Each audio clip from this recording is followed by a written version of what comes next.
Hello दोस्तों, आज के इस वीडियो में हम लोग पढ़ने चल रहे हैं क्लास 9th एनसीईआरटी मैथ, जिसमें पहला चैप्टर आपका दिया है नंबर सिस्टम।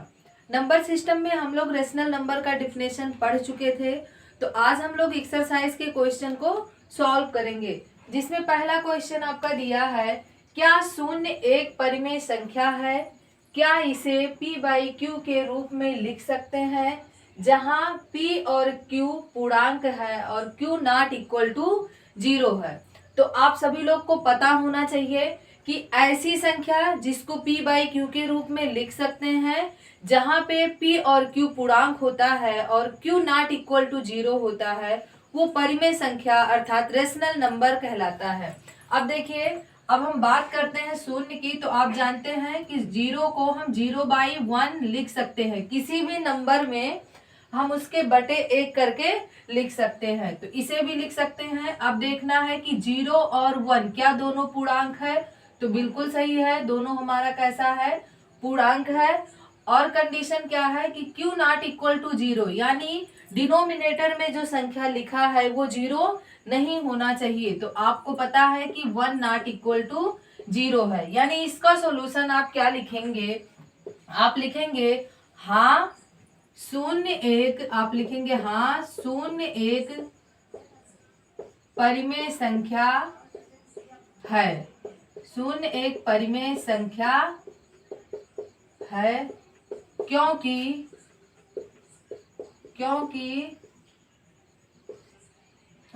शून्य को हम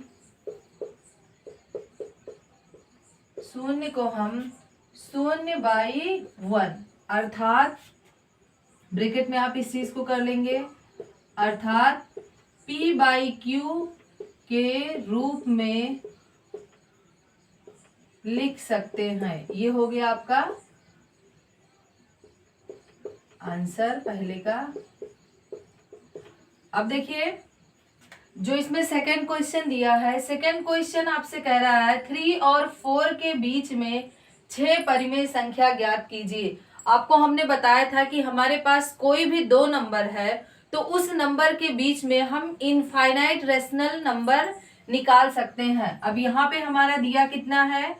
3 और 4, और इसके बीच में हमें कितनी संख्याएं निकालनी है? यानी 6 परिमेय संख्या इसके बीच में हमें फाइंड करना है। मैंने आपको बताया भी था कि जब भी परिमेय संख्या निकालना होगा तो वो आपसे बता देगा कि आपको कितनी परिमेय संख्या निकालना है, क्योंकि दो नंबर के बीच में इनफाइनाइट रेशनल नंबर हम लोग निकालते हैं। अब देखिए, अब इसको हम लोग कैसे सॉल्व करेंगे। जब भी इसको सॉल्व करेंगे तो सबसे पहला तो हमें देखना होगा कि कितने रेशनल नंबर की बात कर रहा है। यानी यहाँ पे कह रहा हमसे 6 रेशनल नंबर। अब 6 से एक ज्यादा ले लेंगे, कितना? 7। यानी हम क्या करेंगे, जो 3 और 4 दिया है इसके डिनोमिनेटर में हम कितना बनाएंगे? 7 बनाएंगे। तो अब हम क्या करेंगे, 3 को जब 7 बनाना है तो 7/7 से मल्टीप्लाई करेंगे। ये कितना हो गया? 21/7 हो गया। और जो हमारा 4 दिया है, 4 में भी डिनोमिनेटर में हमें 7 बनाना है, तो 7/7 से मल्टीप्लाई करेंगे। ये कितना आ गया? 28 क्या आ गया? 7 आ गया। अब आप लोग देख सकते हैं कि 3 को हमने कन्वर्ट कर दिया 21/7, 4 को हमने लिख दिया 24/7। अब ये p बाई क्यू के फॉर्म में हो गया, ये भी p बाई क्यू के फॉर्म में आ गया। अब आप इजिली इसके बीच में 6 रेशनल नंबर फाइंड कर सकते हैं। कैसे करेंगे देखिए, 21 के बाद कौन सा हो जाएगा? 22 हो जाएगा 7, उसके बाद 23, 24, 25, 26, 27, और डिनोमिनेटर में हम कितना लगा देंगे? 7 लगा देंगे। ठीक है। अब देखिए, यहाँ पे हमने 6 रेशनल नंबर निकाल लिया। और ये जरूरी नहीं है कि आपका आंसर भी इतना आए, क्योंकि अगर आप किसी और मेथड से अप्लाई करेंगे तो आंसर आपका कुछ और आ सकता है, क्योंकि दो नंबर के बीच में इनफाइनाइट रेशनल नंबर निकलता है। तो जरूरी नहीं है कि जो हम रेशनल नंबर निकालते हैं आपका भी वही आए, लेकिन अगर आप इस मेथड से लगाते हैं तो आपका आंसर यही आएगा। इसका एक मेथड और होता है, मैं वो भी आपको बता रही हूँ, आप लोग उससे करके देखिएगा। देखिए, हमारे पास नंबर दिया है 3 और 4, तो एक तरीका होता है 3 और 4 को हम जोड़ लेते हैं और इसका क्या कर देते हैं, आधा कर देते हैं। अब देखिए 3 और 4 को जोड़ेंगे तो ये हमारा कितना आ गया, 1/2, यहाँ पे हो गया 7, यानी 7/2, यानी इसके बीच में 3 और 4 के बीच में एक रेशनल नंबर निकल के आ गया 7/2। अभी देखिए एक हमने निकाला, अभी इसके बाद हमें 5 और निकालना होगा। अब हम क्या करेंगे, इन दोनों को ऐड कर लेंगे, फिर इसका आधा कर लेंगे तो हमारा दूसरा नंबर निकल के आ जाएगा। फिर उसके बीच में लिख के ऐसे ही हम ऐड करके आधा करते जाएंगे और जितने रेशनल नंबर हमें निकालना होगा हम निकाल लेंगे। तो ये मेथड भी आसान होता है बट ये थोड़ा लॉन्ग होता है, इसलिए जो मैंने पहला बताया है इस मेथड से आप करेंगे, इसलिए आपका क्वेश्चन सॉल्व हो जाएगा। अब हम लोग क्वेश्चन नंबर 3 सॉल्व करते हैं।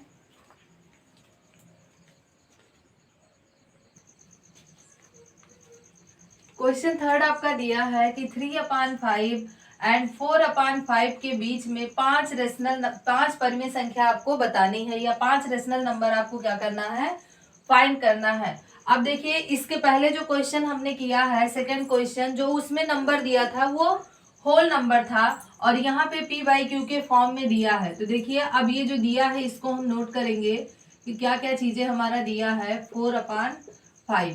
अब देखिए यहाँ पे तो डिनोमिनेटर आपका बराबर दिया है तो हमें सोचना ही नहीं है। अगर यहाँ पे डिनोमिनेटर बराबर ना दिया होता तो सबसे पहला काम हम क्या करते, इसको बराबर करते एलसीएम लेके।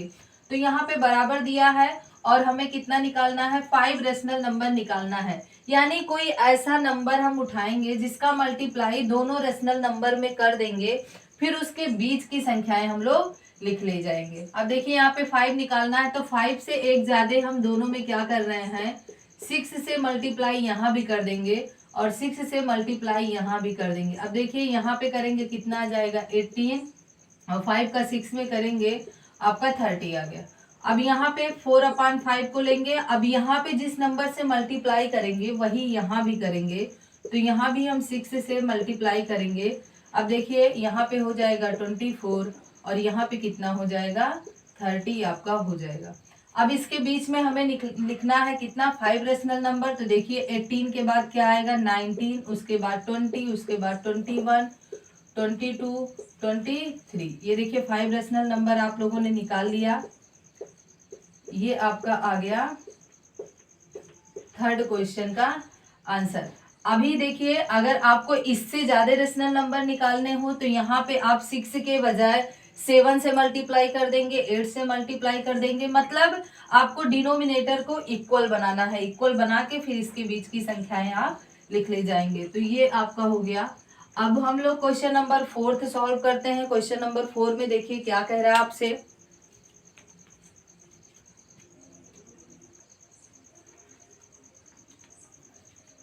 देखिए क्वेश्चन नंबर 4 लिखा है, नीचे दिए गए कथन सत्य है या असत्य, कारण के साथ अपने उत्तर दीजिए। कह रहा है आपसे 3 स्टेटमेंट दिया है, कह रहा तीनों को पढ़िए और आप बताइए कि ये स्टेटमेंट ट्रू है या फॉल्स है, या फिर अगर ट्रू है तो इसका रीजन बताइए, फॉल्स है तो इसका रीजन बताइए, क्यों ऐसा है। तो आइए पहला हम लोग पढ़ते हैं। लिखा है, प्रत्येक प्राकृतिक संख्या एक पूर्ण संख्या होती है।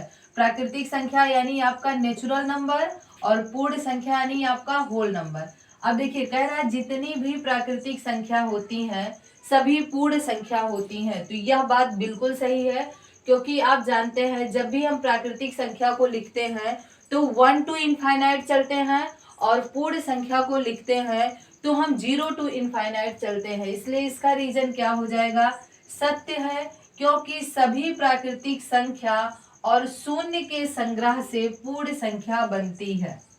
अब देखिए सेकेंड पार्ट आपसे कह रहा है, प्रत्येक पूर्णांक एक पूर्ण संख्या होती है। कह रहा है जितने भी पूर्णांक होते हैं, तो पूर्णांक आप लोग को पता होना चाहिए क्या होता है, इंटीजर। इंटीजर यानी ऐसी संख्या जिसमें 0 भी हो, नेचुरल नंबर भी हो और निगेटिव नंबर भी हो, वो हमारे क्या होते हैं, पूर्णांक होते हैं। अब कह रहा है जितने भी पूर्णांक होते हैं सभी पूर्ण संख्या होते हैं। पूर्णांक के लिए आप लोग को पता है कि 0 होगा, 1 होगा, 2 होगा, 3 होगा और यहाँ पे -1, -2, -3 ऐसे होगा।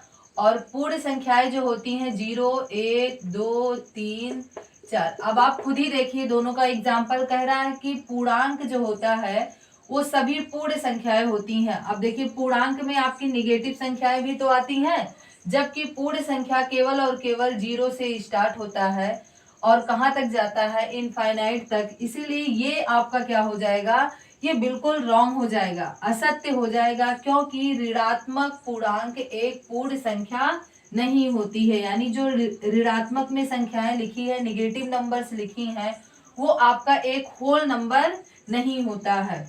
अब जो आपका थर्ड पार्ट दिया है, थर्ड पार्ट आपसे क्या कह रहा है, प्रत्येक परिमेय संख्या एक पूर्ण संख्या होती है। आपसे कह रहा है जितनी भी परिमेय संख्या होती है, अर्थात सभी संख्याएं जो p बाई क्यू के रूप में लिखी जाती हैं, वो सभी हमारी कैसी संख्या होती हैं, पूर्ण संख्या होती हैं। अब आपको पता है इसका भी आंसर क्या हो जाएगा, असत्य हो जाएगा।